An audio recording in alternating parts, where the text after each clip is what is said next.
won't reach a point of breaking where we would want to remove the loneliness by taking our own lives. Iko, totoo tong statement na ito. Kasi sa statement na ito, nagsasabi na parang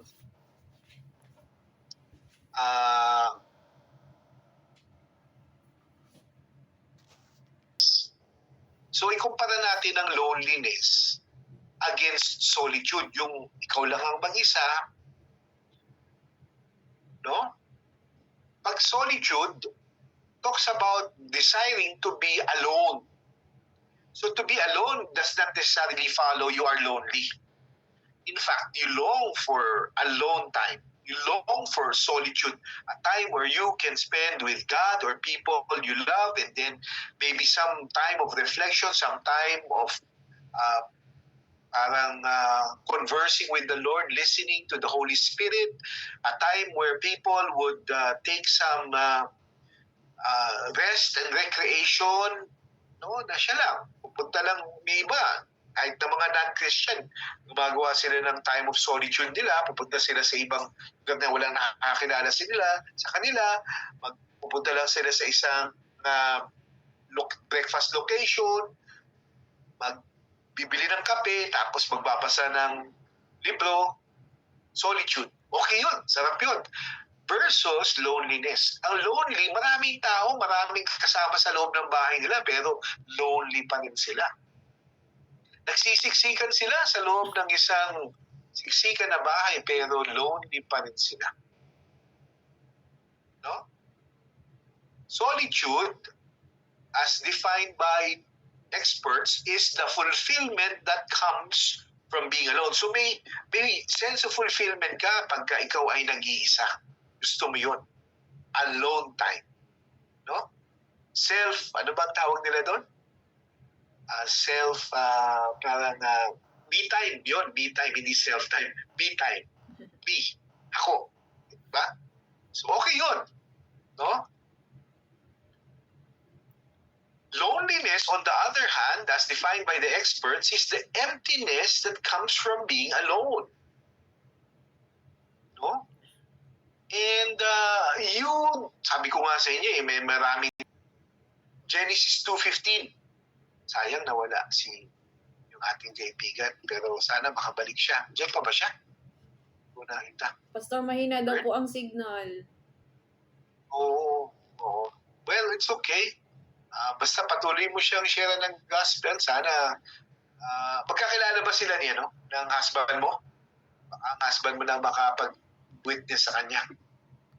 Hindi pa po. Bali, alam niya lang na batchmate ko po siya. May pinagdadaanan siya, Pastor. Sabi ko sa kanya, how can I help you? How can I pray for you? Tapos, hindi po siya nag-response. Sabi ko, share ko lang ang link natin. If he have time, join ka po. As yun po, nag-join siya a little while.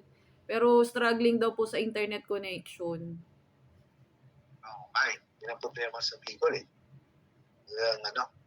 Anyway, we will pray for him later on. Tingnan natin, tuloy natin yung pagda-diagnose natin yung loneliness. No? Sa Genesis 2:15, balikan natin to.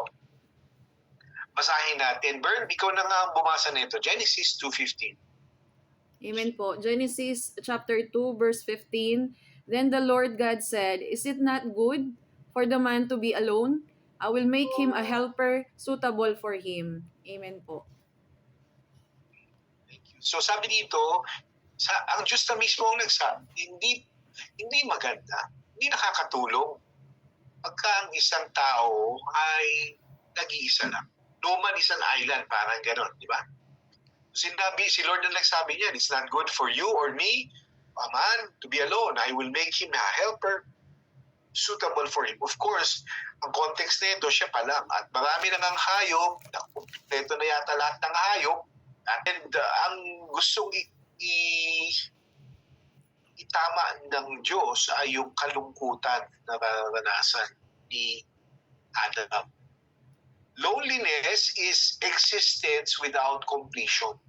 Kumbaga, you exist, pero you don't feel complete. Tama? feel lonely kasi ang feeling nila, what will fill them would be their family, their spouse, their children. Diba? So, even the closest people that you expect to love you would not complete you No? Sa pelikulang nung sinasabi yung, naalala niyo yung Jerry Maguire, you complete me, sabi ni Jenny, Tom Cruise, kaya dun sa Renee Zellweger, naalala ko yung mga pangalan nila. Pero sa pelikula lang yun kasi sa totoo lang, no one would complete a person other than his creator, her creator. Loneliness is lack of fulfillment. No? Kasi you long for a sense of fulfillment and you look for it in the wrong people at the wrong places. No? So you lack some semblance of fulfillment. Loneliness as well is emptiness. No, you may be filled with other things, but you still feel empty. That's how we diagnose what loneliness is. Now, our Almighty God created you and me with the need for, these are the following that we need for. God created us with a need to have a right relationship with Him. Not to Him, but with Him. Pwede rin naman towards Him, pero maganda yung with kasi shared yun Pagka to kasi, ikaw lang.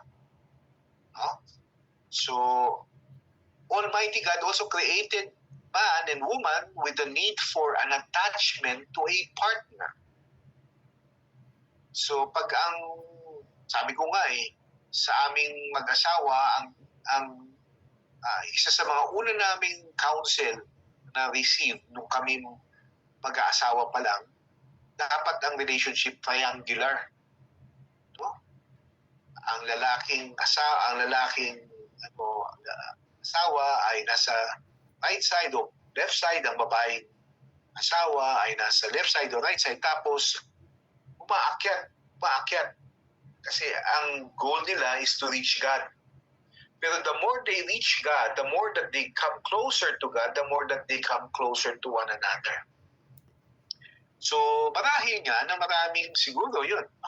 We need to review our relationship with our spouses and see if that's something that's happening.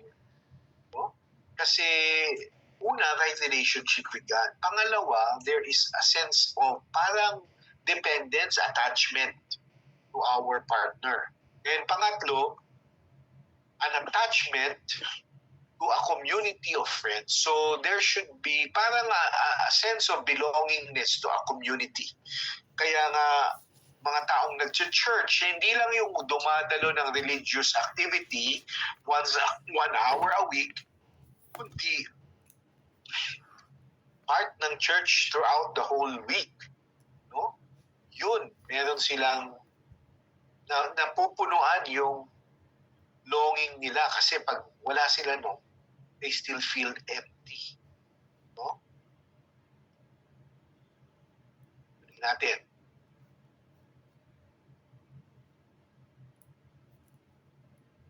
So, who and when does loneliness strike? Unahin natin yung sino nga ba ang mga tinatamaan ng kalungkutan, kapighatian. Tapos yung pangalawang tanong, tuwing kailan tumatama ang kalungkutan at kapighatian? Siguro, bago tayo pumunta sa treatment, pwede ba tayo mag-dialogue lang? Sister Nins, ikaw, tuwing kailan, sino mga tinatamaan ng mga ng kalungkutan? O, yes, Ate Nins. Siguro yung mga taong malayo sa pamilya nila, kagaya ng mga OFW po. Yung kunwari, yung alinman sa kanila or babae or lalaki na sa abroad, ayun po, yung tinatamaan ng mga kalungkutan or depression minsan. Yun po. Thank you, Sister Nins. Tama yun kasi pagbabalikan natin, meron tayong parang attachment sa partner natin. Tapos pag wala rin yung support group natin, community natin, meron tayong kinreate tayo to have an attachment to that. No? Ngayon, ang tanong siguro, Bennett o Mary Jane, baka masagot nyo to, tuwing kailan naman? Tuwing kailan maatake ang kalungkutan? Sa inyong personal na karanasan, tuwing kailan ba? Kasi mga karamihan sa inyo, galing OFW. Mary Jane, go ahead.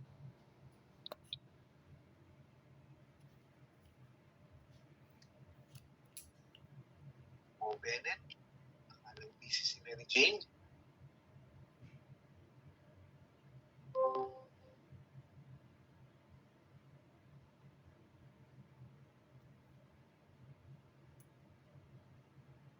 Ate Pearl, ikaw na lang muna.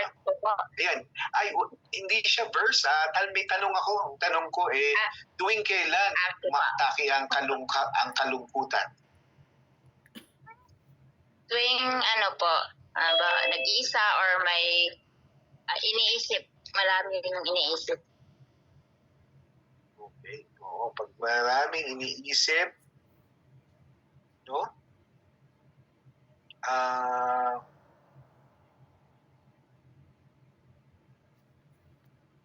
Pagka siguro yung iniisip mo, nahanapan mo pa ng solusyon.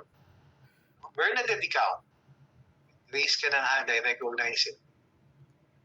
Bali po yung sa akin, tama yung pong answer ni Ate Ninya and Ate Jane.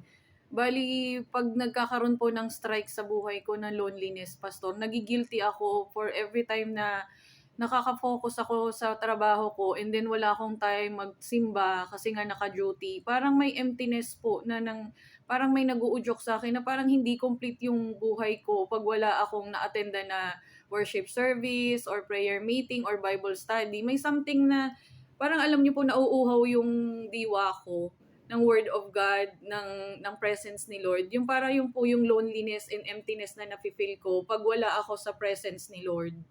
So, yun lang po yung talagang experience ko talaga. And what I'm doing is, yun nga po, it's either solitude, magsasarili ka ng devotion, but then kulang pa rin, Pastor, parang inuudyo ka pa rin pumunta sa church, magmingle ka sa kapwa mo mga believer, mag-attend ka ng mga prayer meeting para ma-uplift ka, kumbaga magpalakasan kayo.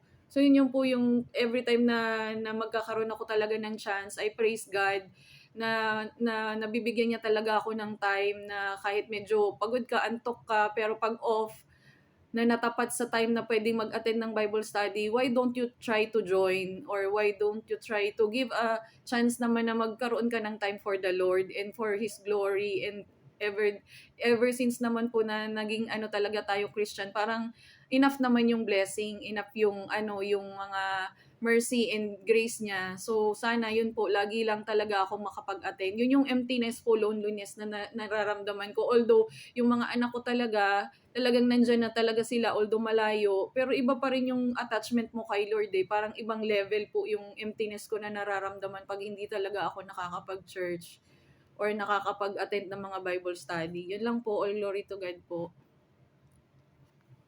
Thank you, Bernadette. Ganda nung sinabi ni Bernadette kasi talagang naghahanap tayo ng belongingness, ng community, at yun yung impact ng binibigay ng church sa atin. Of course, ang purpose ng church is to gather together and worship the Lord, to give Him the glory. Pero, binibless niya talaga tayo We cannot, parang, di ba, alay natin kay Lord yung pagsamba Pero yung pag-alay naman ng Diyos sa atin, grabe. Iba yung effect na ginagawa niyang pinupunuan niya tayo. Talagang binibless niya tayo. And I think of the non-Christians na naghahanap din ng belongingness. Lahat naman tao naghahanap Punta sila ng mga bar, punta sila ng mga club, o kaya sasali sila sa iba-ibang clubs, ng mga grupo. Pero ang hahanapin pa rin nila yung may semblance na parang ang nafe-feel sa kanila yung diwa nila, hindi lang yung mga akala nilang mga gustong gawin ng katawan nila Yan, mayroong iba. basketball, iba, Zumba, na? Di ganun eh. Pero at the end of the day, hindi pa rin na-alleviate o natatanggal yung kalungkutan. No? So yun, napag-usapan natin who and when. Tingnan natin yung remedy, yung fill the emptiness with something that makes us complete. Kasi yun ang talagang kailangan buo kang tao, ganap kang tao eh. Pag you feel incomplete, yan ang pakiramdam. The wrong medicine. Number 1, the poison of self-pity. Anong maling binibigay ng mga remedy, mga ano lang yan. Una, yung self-pity, yung kailan pagbigyan nyo na ako kasi talagang kawawa naman ako talaga. No? Wala nang tutulong sa akin, wala na talaga nagmamahal sa akin. You know? So, very poisonous yun.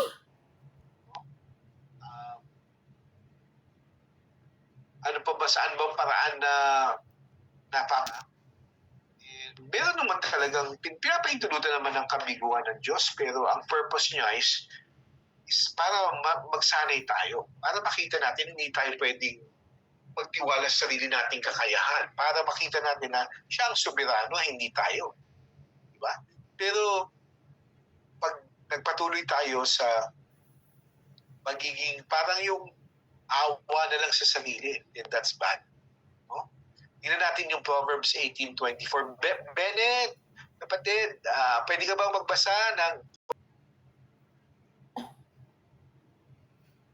Hello, Ben. Medyo wala ko narinig sa iyong audio. Nag-on ka ng audio, pero hindi narinig.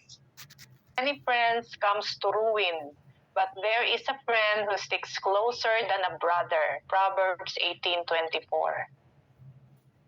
Yeah. Para pag titignan mo dyan, wala namang self-pity dyan. Pero, alam mo yun nga, babalikan natin ano yung mga binigay na parang longing sa pagkatao natin. Una, na magkaroon tayo ng intimate na ugnayan sa Diyos. Pangalawa, yung attachment natin sa ating parang sabihin na natin pwedeng partner, pwedeng soulmate, di ba? Yung pang-asawa natin. No? May attachment tayo. Pangatlo, attachment sa community. Ito, sa Proverbs 18, marami siyang kaibigan, pero walang real friends. Yun yung gustong sabihin dito. Wala talagang deep, abiding na intimate relationship sa ibang tao. So, yan ang katotohanan. Kahit na marami kang kaibigan, pero hindi naman malalim, pag gumigising ka sa umaga, pakiramdam mo, empty ka pa rin. No? Ang opposite doon, pag meron kang kahit na isang kaibigan, pero ang trato niya sa iyo, parang kadugo niya. Yan yung Philadelphia. Yan yung idea ng Philadelphia. Parang pinaggaling kayo sa isang nanay. Pero hindi naman. Tingnan natin yung isa pang ginagamit nilang medicine pero hindi healthy. No? Another one is Psalm 102 verse 7, doon sa self-pity. No? Sabi dito, I lie awake, I have become like a lonely bird on a housetop. So, may tao talaga na nakahiga, no? Pero ang pakiramdam niya, na-imagine niya yung sarili niya na parang nag-iisang, ibon na walang kasama, naghahanap nga ng makakain, pero mahigit pa doon, wala siyang kasama. And, of course, ang pinapaabot sa atin ng awit na ito, Psalm 102, particularly verse 7, is people with no deep, abiding relationship with God and other people are lonely. They are lonely. Ito yung tamang medicine. Hindi self-pity, kundi we need to find fulfillment in the only person that could bring fulfillment to us. We have to find fulfillment in Christ. So find your fulfillment in Christ. Tingnan natin to Psalm 25, 16 to 18. Balik tayo kay Sister Nins. Sister Nins, pabasa nga nito.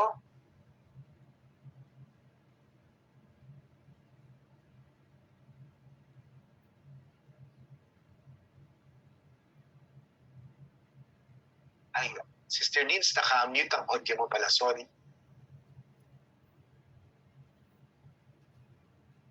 Kasi hindi ko makita yung sa gilid, sa dulo-dulo. Pero sige. Psalm chapter 25 verse 16 to 18. Turn to me and be gracious to me, for I am lonely and afflicted. The troubles of my heart are enlarged. Bring me out of my distresses. Look upon my affliction and trouble, and forgive all my sins. Praise God po. So, dyan, sinasabi sa atin na biyaya ko. Nakakaranas ako ng kalungkutan at kapigatian na ako'y naaapi. No? Sabi niya, yung mga kagulumihan ng puso ko lumalaki ng lumalaki. Sana po, tanggalin mo na itong stress sa buhay ko. And sana itong nararamdaman kong kabigatan sa puso ay makita mo, no? And mapatawad mo ko sa aking lahat ng mga kasalanan. I like yung reference nung huli. If you notice, ano bang dahilan ng kalungkutan ko? Sabi niya, Panginoon, patawarin mo ko sa aking mga kasalanan. And I think there should be, hindi ko naman para kang palaging negative sa pagtingin mo sa sarili mo, lagi ikaw na lang ang may kasalanan. Hindi naman yun ang sinasabi nito. Pero sa totoo lang, wala kang kasalanan, so hindi ka napansin ng iba, so nakaramdam ka ng lungkot. Pero kung nanatili ka, nadidepress, nakakaramdam ng loneliness dahil nga sa pangyayaring yun, pag nanatili ka doon, nagiging kasalanan din yun. No? So, ang paalala nitong awit na ito, Panginoon, ikaw ang aking sandigan. Ikaw ang pwede ko lang takbuhan.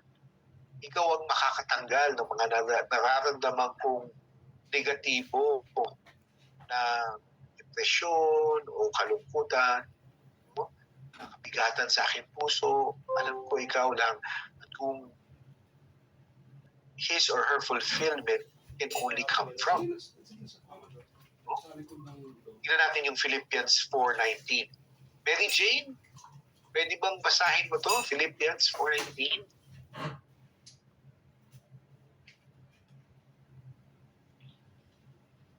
Go ahead, Mary Jane. Ako, nag-on ka ng audio eh. Sige po. Philippians 4:19. And my God shall supply all your needs according to His riches in glory in Christ Jesus. Amen. Amen. Pag binasa niyo yung buong Philippians 4, mas makikita niyo yung konteksto kung bakit sinasabi ni Pablo ang mga bagay na ito. No? Nasabi niya ang mga bagay na ito sa kadahilanan na yun nga, may mga pagsubok ang simbahan ng Philippi. So, ginagawa niyang halimbawa yung sarili na niya.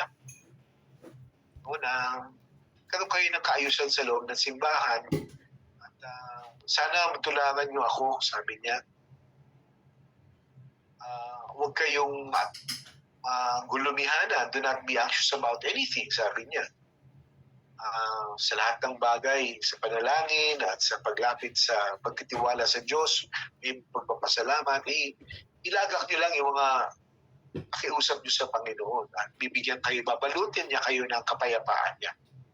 No? Pero nung pag tinuloy-tuloy, makita natin na inikwento niya yung sarili niyang karanasan na hindi naging madali ang karanasan niya bilang isang apostol. Hindi naging madali ang karanasan niya bilang isang follower ni Christ. No? Marami siyang pinagdaan ng iba't ibang pagsubok. Meron din siya mga pinagdaan ng iba't ibang katagumpayan. At sa gitna nito, no, ang nakatulong sa pagkakataon na siya ay nakakaranas ng o nakakaramdam ng lungkot, yan, no, ay nakita niya na ang Diyos ang magkukumpleto sa kanya. Sabi ng verse 19 niya, di ba? Pero sa verse 12, sabi niya, Paul, sabi niya, I know what it is to be in need. I know what it is to have plenty. I have learned the secret of being content in any and every situation, whether well-fed or hungry, whether living or in plenty or in want. I can do all things through Christ who strengthens me. No? Tapos, sinabi niya nga na sa verse 18, I have received full payment and have more than enough. I am amply supplied. Now that I have received from Epaphroditus the gifts you sent, they are a fragrant offering, an acceptable sacrifice pleasing to God. So, sinasabi niya, ang binabalikan niya, yung mga pangangailangan. Alam niyo, karamihan naman talaga nakakaranas ng kalungkutan kasi nga, pakiramdam nila, hindi na meet yung pangangailangan nila. Pero tayo, dapat maalala natin, God, your God, my God, our faithful God, no, shall supply all our needs according to His riches in glory in Christ Jesus. No? So, dapat i-demonstrate natin yung fulfillment na yun sa iba. Hindi lang yung maging fulfilled tayo, pero dapat makita rin ng iba ito. Tignan natin yung Hebrews 10, 23 to 25. No? Hebrews 10, 23 to 25. Sister Pearl, pwede po bang pabasa nito? Okay po, Hebrews 10:23 to 25. Let us hold fast the confession of our hope without wavering. For he who promised is faithful, and let us consider how to stimulate one another to love and good deeds. Not forsaking our own assembling together, as is the habit of some, but encourage one another, and all the more as you see the day drawing near. Alam nyo, siguro ang mga OFW ang isa sa mga magandang halimbawa ng Christian life. Kasi ng Christian life, ang sinasabi ng salita ng Diyos sa 1 Peter, sa mga Pauline epistles, na we are strangers in this world. We are foreigners. Kayo dyan, sa lugar nyo, foreigner kayo eh. Diba? Hindi kayo basta-bastang tanggap ng bayan na yan. May mga set of rules na kailangan yung sundin. Iba sa isang resident. Iba sa isang citizen. No? Pero sabi ng Panginoon na ang paalala niya, tayo mga foreigners dito, kailangan patuloy natin pinapahayag ang ating pag-asa na hindi nag-aalinlangan. Kailangan maniwala tayo na ang pangako ng Diyos at ang nangako sa atin ay matapat. Ang pangako ng Diyos ay totoo at ang nangako sa atin ay matapat. Kaya nga patuloy natin i-encourage ang bawat isa sa pagmamahalan, sa paggawa ng kabutihan, tapos huwag nating kaligtaan yung pagsasama-sama. And just a while ago, Bernadette was sharing how vital for her, how kumbaga nagkakaroon ng balance ang buhay niya pagka siya ay nakakadalo. And minsan, pag namimiss niya yung pag-attend ng church o pag-attend ng Bible study, may guilt. Siguro hindi guilt yun eh. Marahil, kalakim din doon ng lungkot. Kasi alam mong may na-miss ka eh. Alam mong dapat ando doon ka. Pero, then again, ang Diyos naman natin, mahabagin, sana mabalansin nga natin ang mga buhay natin in such a way na kahit na na-miss natin yun, we won't miss connecting to a brethren, a brother, a sister in the Lord, na talagang maka-witness tayo. No? Kasi dito, sabi niya, let's not forsake when we assemble as a church, as a group of believers. No? Marami na kasi, they're making it a habit to forsake it. No? Some are making it a habit. Pero we should encourage one another kasi nga very soon Jesus is coming back. Tingnan natin itong 2 Corinthians 1:3-4. How do we demonstrate fulfillment to others? Balik tayo kay Sister Nins. Sister Nins, pabasa po ito.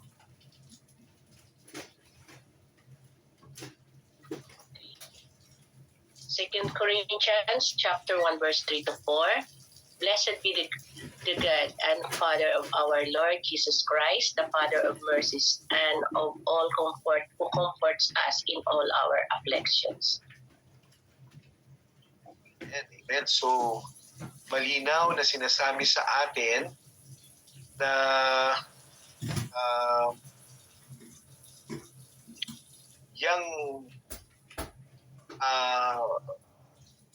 para ma-fulfill natin pagpapakita ng encouragement sa iba. Ibalikan natin kung paano tayo na-encourage ng Diyos para maging source tayo ng comfort ng iba. Ipakita natin kung paano tayo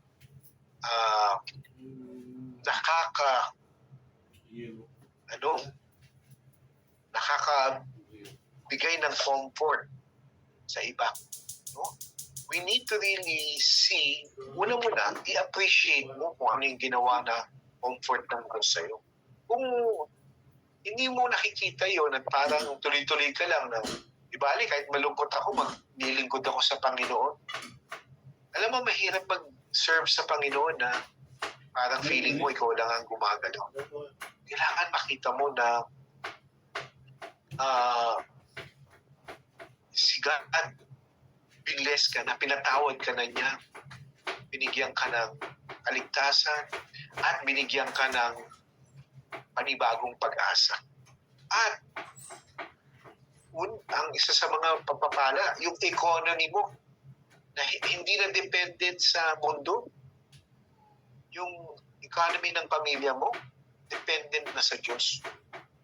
He will meet all your needs according to His riches, sabi nga ng salita ng Diyos. Pero dito, kailangan makita natin yun para alam natin, oh Lord, you have comforted. When I was depressed, when I was lonely, when I felt like nobody cared, you cared. And then, Lord, allow me to, kasi naranasan ko yun eh. Sino po bang best na makaranas ng isang taong nasunugan ng bahay?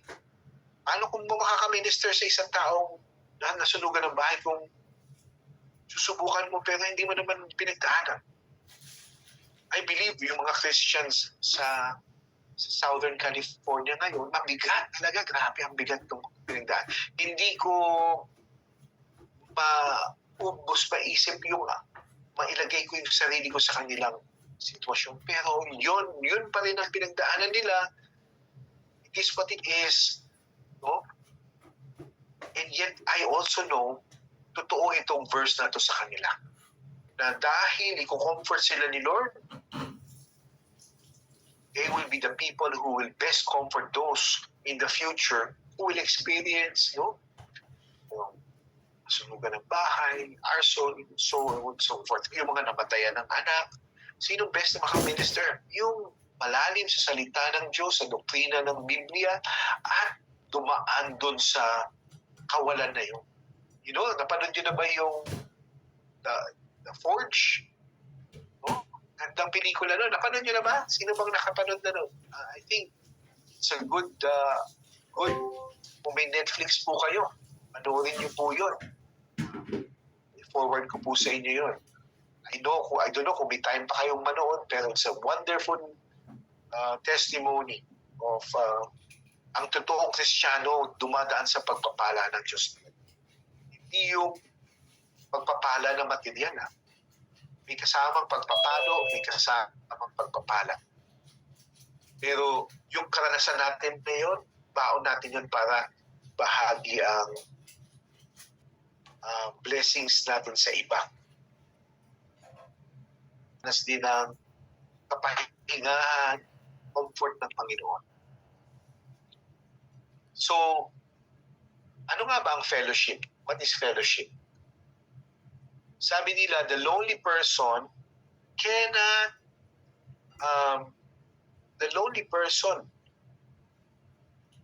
wait for another to enter his life and dispel the loneliness. He must first begin the journey into another's life through service, caring, and helping. No? He must first begin the journey into another's life through service, caring, and helping. Then chances are he will find his loneliness vanishing, and he will probably have filled another's lonely hours too.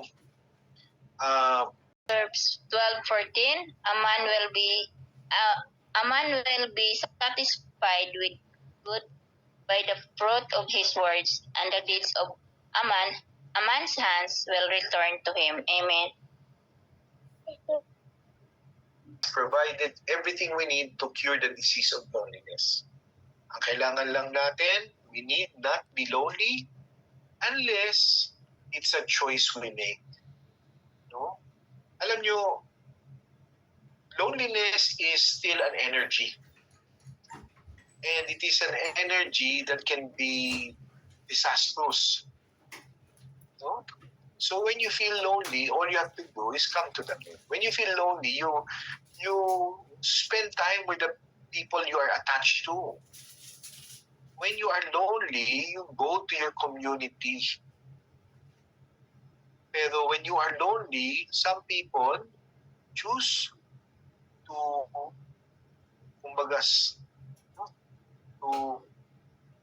succumb to loneliness. Parang doon sila na namamayani, doon sila nagtatagal, mas gusto nilang. And that's a wrong perception. Yung parang self-pity nga ang dating. Diba? So Lord Jesus, sabi ng panalangin, as you fill my life, may I express that fulfillment by serving others, caring for others, helping others. Mga kapatid, ang critical dyan, kilalanin ko sino si Jesus. Ang critical dyan, ang kailangan natin makita dyan, siya lang ang talagang magpupuspos ng buhay natin. Wala nang iba.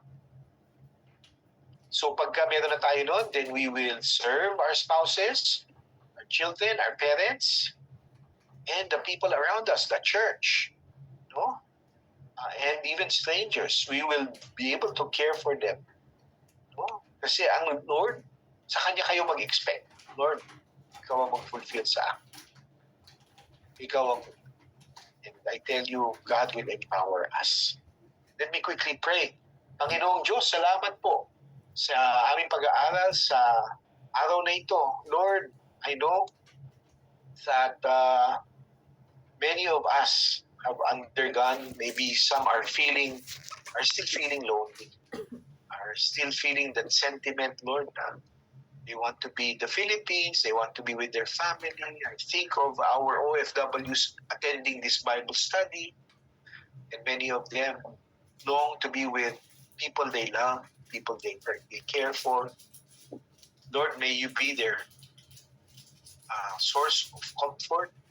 May you also assure them that you will neither leave nor forsake them, nor the people they love that is away from them or distant from them. Pray for Ate Pearlie as she longs to spend time with Nanay Sing. Lord, be with her. Bless her. I pray for Bernadette, Lord, na malayo kila doon. malayo sa kanyang mga anak, sa kanyang mga magulang, sa kanyang mga in-laws. Pero Lord, pinupunuan mo siya. Patuloy mong binibigyan siya ng heart na mag-minister. Lord, be with Bernadette. Lord, I pray the same prayer for Bennett. And I know that in your perfect time, you would give each and every one of these people. I thank you for the situation of Sister Nins, though, Lord, ay nakasama nila yung buong pamilya. Lord, iba pa rin yung nasa sarili mong bayan ka. Pero, Panginoon, home is where your heart is, sabi nga nila. Lord, I pray that you would comfort them. Be our source of comfort. Lord, si Mary Jane po, ano man ang kanyang nararanasang kalungkutan. Lord, I pray a special prayer for our friend who visited with us earlier. Yung kaibigan ni Bernadette. Lord, may pinagdadaanan po siya. In the name of Jesus Christ, yung pagsaglit niyang yun, yung pagpapakita niya, Lord, I know you have a purpose. Panginoon, dalangin namin na itong taong ito ay makaranas na supernatural mong tulong. Hindi, Panginoon, tulong na ayaw lang iabot ni Bernadette. Supernatural mong tulong para magkaroon siya ng pagtitiwala at pananampalataya sa iyo. Lord, doon sa mga nakakasama namin na hindi nakakadalo, I think of Sister Mami Julie, si Ate Huling, si Sister Zenny, at ang ilan pang mga kasama namin na si Sister Chai. Lord, you are in control of their lives. Continue to reign and rule over their lives and bless them.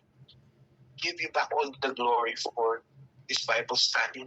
Lord, continue to encourage them as you give encouragement to me to continue on. In Jesus' name. Oh, thank you, Pastor. Amen. Salamat po, Glory to Pastor. God po. Ayan. Salamat po. Amen. So, lahat po tayo nakakaranas talaga ng loneliness. Ayan. Pero, karamihan po ng mga kakakilala sa akin o yung mga tao dito, yan, yung iba, palagi po nilang tinatanong ako, ate, hindi ka ba nalulungkot? Kasi alalang-alala po sila sa akin. Pero sa totoo lang po, hindi po ako nalulungkot. Hindi po ako nalulonely. Ayun. Kasi yung lungkot kasi maraming ibig sabihin yung nalulungkot eh. Sabi ko, huwag niyo po akong alalahanin kasi although nag-iisa po ako physically, actually hindi naman talaga ako nag-iisa. Kasi kasama ko po ang Panginoon. Yung presence po niya ay nararamdaman ko po. Ranas na ranas ko po yan. At yan naman po yung pangako sa atin ng Panginoon eh, yung talagang kasama natin siya. Maging lang tayo, very sensitive tayo sa presence ng Panginoon. At sabi ko nga, ito pong ating mga Zoom Bible study na ginagawa natin almost a week, halos po araw-araw, kayo na po yung mga kasama ko. Feeling ko po, kahit nasa screen lang, pakiramdam ko nandito sa tabi ko. Kaya hindi po ako nalolonely. Nalolonely lang po ako. Siyempre, kapag naalala ko po na malayo ako sa nanay ko, naalala ko yung kondisyon niya, may sakit siya, may mga dinaramdam siya, yun po talaga. Pero sabi nga, itiwala mo lahat sa Panginoon, hindi ko po kontrolado, malayo ako. So, itinitiwala ko talaga siya sa Panginoon ng nanay. Naiyak po ako pag naaalala ko. Pero sabi ko nga, sino ba ang mas makapag-aalaga sa kanya ng higit kundi ang ating Panginoon? Ando naman po yung aking mga kapatid, si Kuya Willie, tsaka yung ate ko po, sila po yung nag-aaruga po sa nanay ko pag may mga pangangailangan. So, kung ano po yung kaya naming ibigay kay Mother, po yun, na-meditate ko po, nawawala po yung loneliness kasi alam ko po na all things work together for good. So, malayo po kami dahil may purpose. Malayo si Precious, may purpose. So, yung emptiness ng puso ko ay nawawala. Minsan po, isa pang nagkukos ng loneliness sa akin ay yung nafe-feel ko na wala yata ako na fulfill sa buhay ko. When it comes to my career, yan po talagang isa kong palaging naiisip. Wala yata akong narating. Wala yata akong naabot when it comes to my career. Pero sabi ko, Lord, actually, Hindi ko alam, pagkukulang ko siguro, hindi ako naging ambitious. Pero sabi ko, Lord, sa stage ng buhay ko na to, ayoko na pong isipin ang mga frustrations, yung mga ganong mga iniisip. Kasi sabi ko, gusto ko maging open ako, yung sarili ko, for the work of the Lord. Kung ano yung kaya kong gawin. Iba-iba po yung kalagayan natin, pero ang pinakamalaga, alam ni Lord na kung ano yung meron ako, ibibigay ko sa Kanya. So yun po yung fulfillment ko, na mapasaya po ang Panginoon, masunod siya. Yun po yung nakakapag-feel the emptiness ng aking heart. Sana nga, Lord, pray niyo rin po ako. Magawa ko po yung will ni Lord sa araw-araw. Wag ko po sanang masayang yung mga oras na binigay niya sa akin. Free ang oras ko. Sana wag kong masayang. So, kahit na nag-iisa ako, hindi po ako lonely, masaya po ako. Kasama ko po yung asawa ko, kasama ko po kayo, kasama ko ang Panginoon.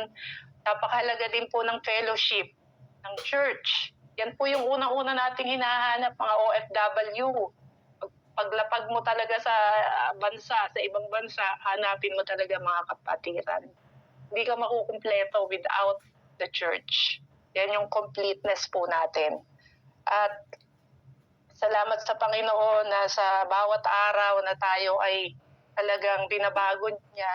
Talaga yung mindset po natin ay iiba.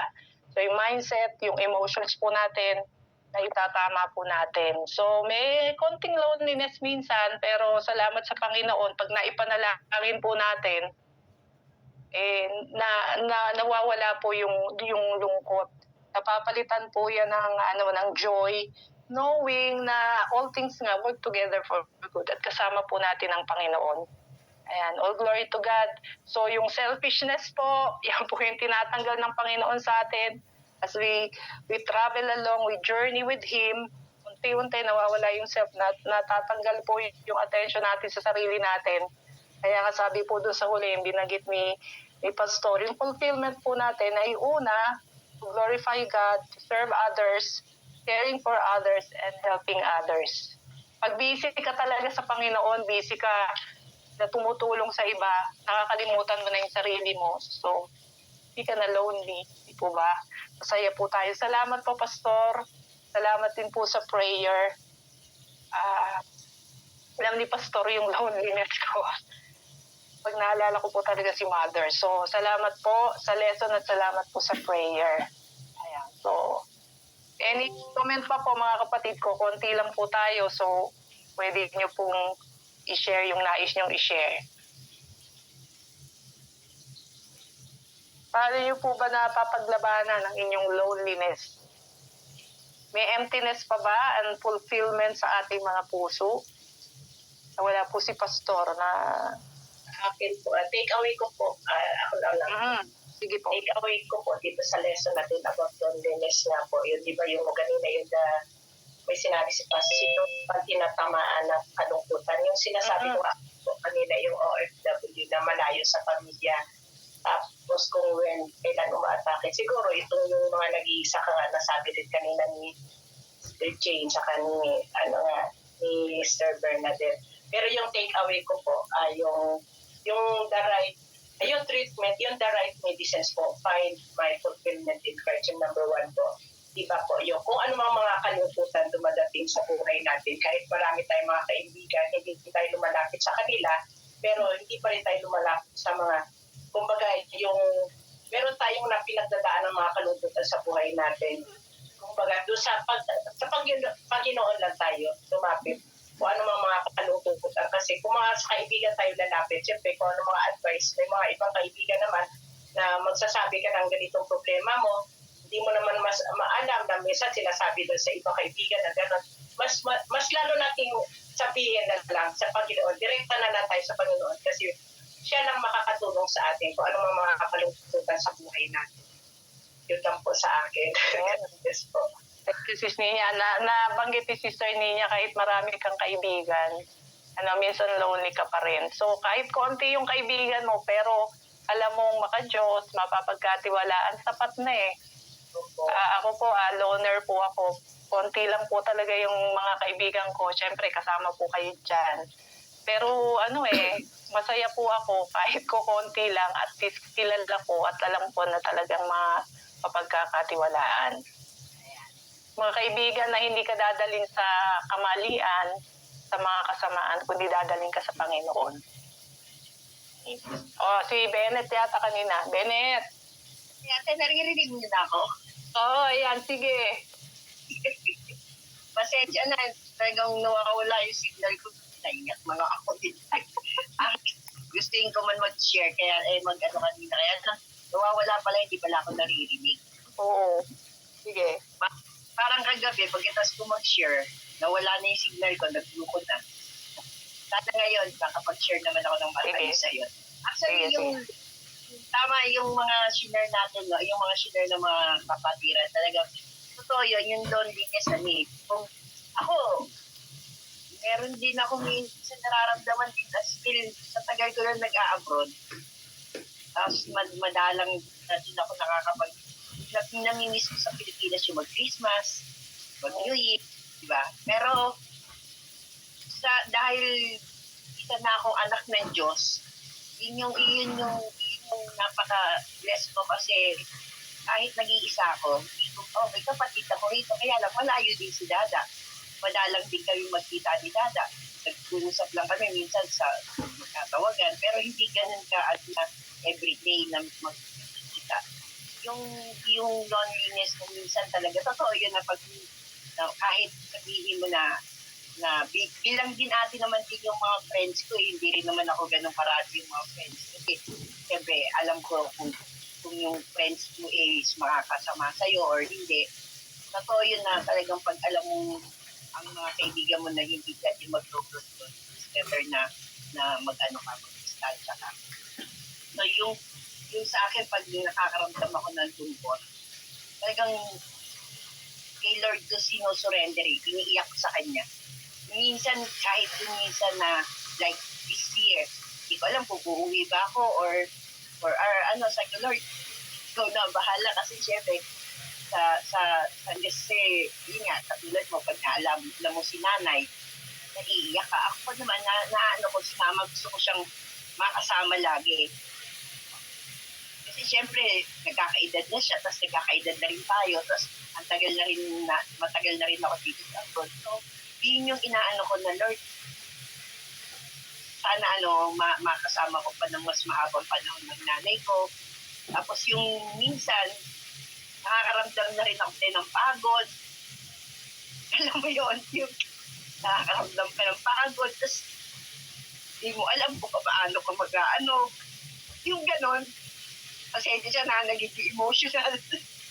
yung minsan ganon. Kaya lang, iniiyak ko na lang kay Lord. Kaya sabi ko, Lord, ikaw na bahala kasi ikaw naman lahat kung ano yung plano mo sa buhay ko. Dito lang naman ako para sumunod. Kasi syempre, dahil tayo bilang isang Christian, talaga you need to follow Him kung ano yung tama. At kung ano yung naaayon sa kalooban ng Panginoon. Sa akin ngayon, lang din ako yung trabaho. Tapos, dito lang ako, nakakulong lang. Lagi lang ako nandito sa kwarto. Tapos yun, Bible study. Tapos, yun, nilibangan ko lang magbasa din ng Bible. Yun na lang, kasi gusto ko mag-draw. Ayoko lang nang nakikinig lang ako. Mas gusto ko pa rin yung, syempre, yung ng puso ko na makapag-spread din ng Word of God na makapag-share din sa mga tao. So, yun, salamat Pastor. It's reminder us na naman to. Salamat talaga sa pagtataga mo sa pagtuturo sa amin dahil kahit iilan lang tayo, pero sige, tuloy pa rin ang Bible study natin. And we will pray that yung sa ating mga kapatiran na sana sa susunod na linggo, makabalik sila at makapag-join din sila sa atin. And salamat sa lahat. And God bless Pastor and God bless everyone. Amen. Talagang inilalaan ng internet mo sa dulo. Amen. Amen. Amen. Mary Jane and Bernadette, baka may gusto po kayong sabihin bago tayo mag-closing prayer.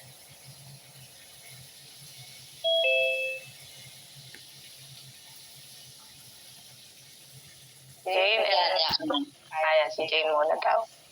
Pastor Mark sa